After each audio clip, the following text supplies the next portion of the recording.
Hello friends, welcome back to learn English YouTube channel. कधी विचार केला आहे का इंग्रजी शिकणं एवढं अवघड का वाटतं? पण जर मी तुम्हाला सांगितलं की तुम्ही इंग्रजी पाठ्यपुस्तकातून नव्हे तर कथेतून शिकू शकता, तेही अगदी सोपी आणि मजेशीर पद्धतीने. हो, आज आपण शिकणार आहे कथेतून इंग्रजी शिकण्याचं एक नवीन तंत्र.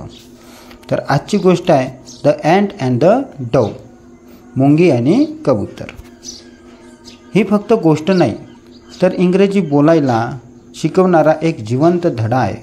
या गोष्टीतून आपण इंग्रजी शब्द, वाक्य आणि त्याचा योग्य वापर एकदम सोप्या उदाहरणातून शिकणार आहोत. आणि सर्वात खास गोष्ट म्हणजे या कथेत दडलं आहे एक जीवनाचं अमूल्य सत्य. एक चांगलं काम नेहमी परत येतं.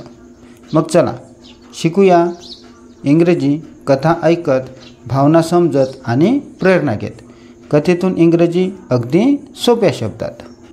The ant and the dove. आता बघा, अँट म्हणजे मुंगी होते, माहीतच असणार. पण बरेच जणांना डव हा शब्द माहीत नाही. फक्त साबण माहीत आहे का, डव साबण आहे, डव शॅम्पू आहे. पण डव म्हणजे कबूतर होते. तर बरोबर लक्षात ठेवा. आता आपण कथेला सुरुवात करूया. तुम्ही ही कथा शांतपणे ऐकून घ्या किंवा तुम्ही माझ्या पाठोपाठ वाचन करू शकता, म्हणजे तुमची वाचनाची पण प्रॅक्टिस होऊन जाणार. चला तर सुरू करूया आजच्या कथेला. One hot day an ant was searching for some water. आता बघा, वन हॉट डे. आता हॉट म्हणजे गरम होते, पण आपण इथे गरम हा शब्द घेणार नाही, कारण दिवस कसा गरम असू शकतो, उष्ण असू शकतो. तर वन हॉट डे म्हणजे एका उन्हाळ्यात. अन अँट वॉज सर्चिंग. बघा, अँट म्हणजे मुंगी, वॉज म्हणजे होता, हो किंवा होती, आणि सर्चिंग म्हणजे शोधणे. जसं तुम्ही गुगलवर सर्च करता तर सर्च म्हणजे होते शोधणे, तर सर्चिंग म्हणजे शोधणे. फॉर सम वॉटर, तर ते काय शोधत होती? सम वॉटर म्हणजे काही पाणी. मग ह्या पूर्ण वाक्याचा अर्थ काय होणार की एका उन्हाळ्याच्या दिवशी एक मुंगी पाण्याच्या शोधात होती. After walking around for some time she came to a spring. आता बघा, स्प्रिंग म्हणजे तसं तर वसंत ऋतू होतो, पण आपल्याला ह्या वाक्यामध्ये वसंत ऋतू घ्यायचा नाही आहे. तर या स्प्रिंगच्या जागी घ्यायचा आहे झरा. बघा, after walking around for some time म्हणजे थोडा वेळ इकडे तिकडे फिरल्यानंतर. अराउंड म्हणजे सभोवताल होते, तर थोडा वेळ सभोवताल फिरल्यानंतर शी केम टू अ स्प्रिंग, ती एका झऱ्याजवळ आली. To reach at spring she had to climb up a blade of grass. आता बघा, ग्रास म्हणजे गवत होते आणि ब्लेड म्हणजे गवताचे पाते. तर ब्लेड म्हणजे तो ब्लेड नको समजा ज्यानं दाढी वगैरे करते, तर ब्लेड म्हणजे गवताचे पाते. बघा, टू रिच. आता रिच हा शब्द जो आहे मी तुम्हाला कालच सांगितलं होतं. रिच म्हणजे एक रिच आहे, RICH. आता बघा, हे रिच म्हणजे श्रीमंत होते, आणि ह्या कथेमध्ये आलेला जो रिच आहे तो रिच होते पोचणे. To reach the spring. Spring म्हणजे झरा, तर ती झऱ्याजवळ पोचली. She had to climb. बघा, क्लाइंब म्हणजे होते चढणे. कशावर चढली? Up a blade of grass, तर गवत्याच्या पात्यावरती चढली. while making her way up she slipped and fell into the water. आता बघा, फेल इंटू द वॉटर म्हणजे पडणे कायच्यामध्ये? पाण्यामध्ये. आणि स्लिप म्हणजे होते घसरणे. बघा, स्लिप आहे इथं, शब्द कोणता आहे? स्लिप. तर हे स्लिपचा सेकंड फॉर्म आहे. तर बघा, while making her way up म्हणजे वर चढताना ती घसरली. वर चढताना म्हणजे अवे अप म्हणजे वर चढताना. शी स्लिप म्हणजे घसरणे. फेल इंटू द वॉटर म्हणजे वर चढताना ती घसरली आणि पाण्यामध्ये पडली. शी कुड have drowned if a Dove up a near by tree had not seen हर. बघा, आताच मी तुम्हाला सांगितलं डव म्हणजे कबूतर, आणि नियर बाय ट्री म्हणजे जवळच्या झाडापाशी, ड्राउंड म्हणजे बुडणे होते आणि हॅड नॉट सीन, आता बघा सीन म्हणजे होते पाहणे, तर याचा अर्थ काय होणार, जर जवळच्या झाडावर बसलेल्या कबुतराने तिला पाहिले नसते तर ती बुडाली असती. Seeing that the ant was in a trouble, the dove quickly plucked off a leaf and dropped it into the water near the struggling ant. आता बघा स्ट्रगलिंग म्हणजे होते अडचणीत, तर आणि ॲन्ट म्हणजे मुंगी, तर अडचणीत कोण होतं, मुंगी होती, अडचणीत मुंगी.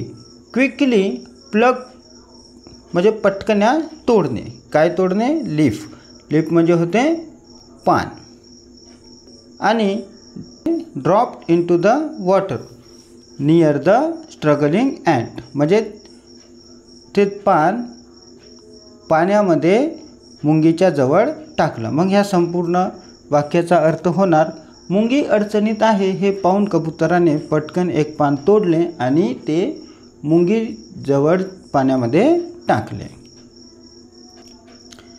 The ant moved toward the leaf and climbed up there. आता बघा मूव म्हणजे हालणे आणि टुवर्ड म्हणजे च्या दिशेने. आता बघा जे मुंगी आहे, क्लाइंब म्हणजे चढणे, अप देअर म्हणजे तिकडे. बघा तर the ant move toward the leaf and climb up there म्हणजे होते मुंगी त्या पानावर गेली आणि त्यावर चढली. Soon it carried her safely to dry ground. Safely म्हणजे सुरक्षित, ड्राय ग्राउंड म्हणजे सुक्या जागेवर. मग याचा अर्थ काय होणार, लवकरच ते पान तिला सुरक्षित कोरड्या जमिनीवर घेऊन गेले. जस्ट ॲट दॅट टाईम, बघा जस्ट ॲट दॅट टाईम म्हणजे त्याच वेळी.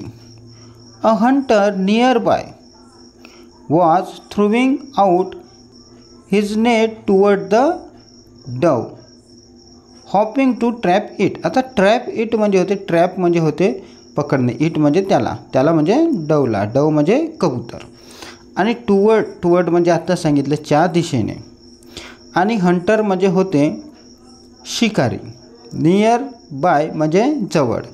आता बघा जस्ट ॲट दॅट टाईम म्हणजे त्याच वेळी. जवळच एक शिकारी कबूतर पकडण्यासाठी जाळे फेकत होते. गेसिंग, आता बघा गेसिंग हा शब्द तुम्ही बरेच वेळा वापरला असेल, पण मराठीमध्ये बऱ्याच जणाला अर्थ माहीत नसेल. तर गेसिंग म्हणजे होते ओळखणे. आपण कधी कधी म्हणतो ना, गेस कर बरं माझ्याजवळ काय असेल, तर गेसिंग म्हणजे होते ओळखणे. Guessing what he was about to do, तो काय करणार आहे हे ओळखून. Guessing what he was about to do, आता गेसिंग म्हणजे ओळखणे, मग तो काय करणार आहे हे ओळखून. He and quickly bite him on the heel, तर मुंगीने त्याच्या टाचेवर पटकन चाव घेतला. हिल म्हणजे होते टाच, बाईट म्हणजे चावणे, आणि क्विकली म्हणजे पटकन, तर मुंगीने पटकन त्याच्या पायाच्या टाचेवर चाव घेतला. Feeling the pain, the hunter dropped his net. The dove was quick to fly away to safely. आता बघा feeling the pain म्हणजे होते दुखल्यामुळे, कारण पेन म्हणजे होते दुःख, आणि मुंगीने चावल्यावर खूप आग होते. जर कोणाला डसली असेल त्याला माहीत आहे की लहान मुंगी जर डसली तर किती आपल्याला त्याचा पेन होते, तर म्हणजे खूप जास्त आग होते. कारण मला पण चावलेली आहे आणि तुम्हाला पण लहानपणी चावलीच असेल. The Hunter drop his net, तर मग दुखल्यामुळे म्हणजे मुंगी चावल्यामुळे त्याचं दुखलं, तर मग दुखल्यामुळे शिकाऱ्याने आपले जाळे सोडले. The dove was quickly to fly away to safely म्हणजे कबूतर पटकन सुरक्षित ठिकाणी उडून गेले. मग ह्या स्टोरीचा मॉरल काय बघा, वन गुड टर्न डिझर्व अनादर. म्हणजे एका चांगल्या कृतीला दुसऱ्या चांगल्या कृतीची परतफेड मिळते.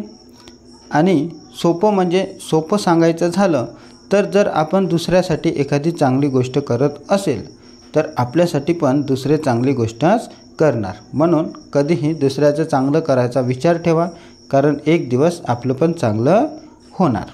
तर अशी ही स्टोरी आहे. ही स्टोरी तुम्ही अशीच एक एक सेंटेन्स वाचायचं. अर्थ नाही समजला तर व्हिडिओ परत पाहू शकता किंवा डिक्शनरीमध्ये शब्द पाहू शकता आणि असंच वाचण्याचा प्रयत्न करा. आता या स्टोरीवर आधारित आपण काय करू, शब्द बघूया. ते शब्द तुम्ही पाठ करून घ्या. बघा, ॲन्ट म्हणजे मुंगी, डव म्हणजे कबूतर, वॉटर म्हणजे पाणी, ट्री म्हणजे झाड, लीफ म्हणजे पान, हेल्प म्हणजे मदत, सेफ म्हणजे सुरक्षित, फॉल म्हणजे पडणे, पेन म्हणजे वेदना किंवा दुखणे, हंटर म्हणजे शिकारी, नेट म्हणजे जाळे, सेव म्हणजे वाचवणे, काइंडनेस म्हणजे दयाळूपणा, ट्रबल म्हणजे अडचण, क्विकली म्हणजे पटकन, ग्राउंड म्हणजे जमीन, केस म्हणजे अंदाज लावणे किंवा ओळखणे पण होते, बाईट म्हणजे चाव घेणे, फ्लाय म्हणजे उडणे आणि फ्रेंड म्हणजे मित्र. तर हे 20 शब्द आहे. हे शब्द तुम्ही पाठ करून घ्या. आता आपण बघूया या स्टोरीवरच आधारित 20 सेंटेन्स आहे जे आपण रोज बोलू शकतो. म्हणजे हे तुम्ही रोजच्या जीवनामध्ये वापरू शकता. जसं बघा, the ant is very small. मुंगी खूप लहान आहे. आता हे तर तुम्ही म्हणू शकता. तुम्ही खेळताना वगैरे किंवा मुंगी दिसली तर तुम्ही म्हणू शकता the ant is very small. The dove is kind and helpful. कबूतर दयाळू आणि मदत करणारे आहे. I need some water. मला थोडं पाणी हवं आहे. She fell into the water. ती पाण्यात पडली. कोणी पाण्यात पडले तर तुम्ही हे सेंटेन्स त्याला वापरायचं. मुलगा असेल तर ही वापरायचं आणि मुलगी असेल तर शी वापरायचं. He help her quickly. त्याने तिला पटकन मदत केली. Always help other. नेहमी इतरांना मदत करा. Don't be naughty. खोडकर होऊ नकोस. Be kind to everyone. सर्वांशी दयाळू राहा. The hunter has a big net. शिकाऱ्याकडे मोठं जाळं आहे. She climbed up the tree. ती झाडावर चढली. The ant bite the hunter. मुंगीने शिकाऱ्याला चावा घेतला. The dove flew away. कबूतर उडून गेले. वन गुड टर्न डिझर्व अनादर.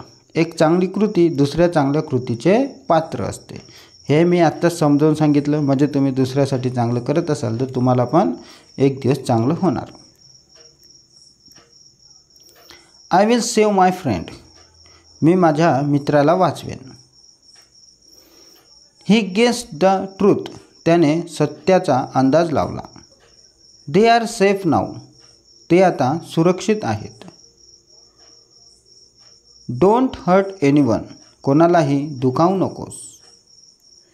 बी क्विक इन ॲक्शन. कृतीत पटकन राहा. I saw a dove in the tree. मी झाडावर कबूतर पाहिलं. Helping others makes you happy. इतरांना मदत केल्याने आपल्याला आनंद मिळतो. आणि खरंच मिळतो. हे फक्त सेंटेन्स नाही तर तुम्ही दुसऱ्याची मदत करून पहा, तुम्हालाही खूप आनंद मिळतो. तर अशा प्रकारे आपण 20 सेंटेन्स शिकलेले आहे जे आपण रोजच्या जीवनामध्ये वापरू शकतो. आणि तुम्हाला जर बघायचं असेल का आपल्याला किती आनंद मिळतो तर हा व्हिडिओ दुसऱ्याला शेअर करून बघा. तुम्हालाही आनंद मिळेल आणि ज्याला मिळाला त्यालाही आनंद मिळेल. आणि तुम्ही शेअर केला तर मलाही आनंद मिळेल.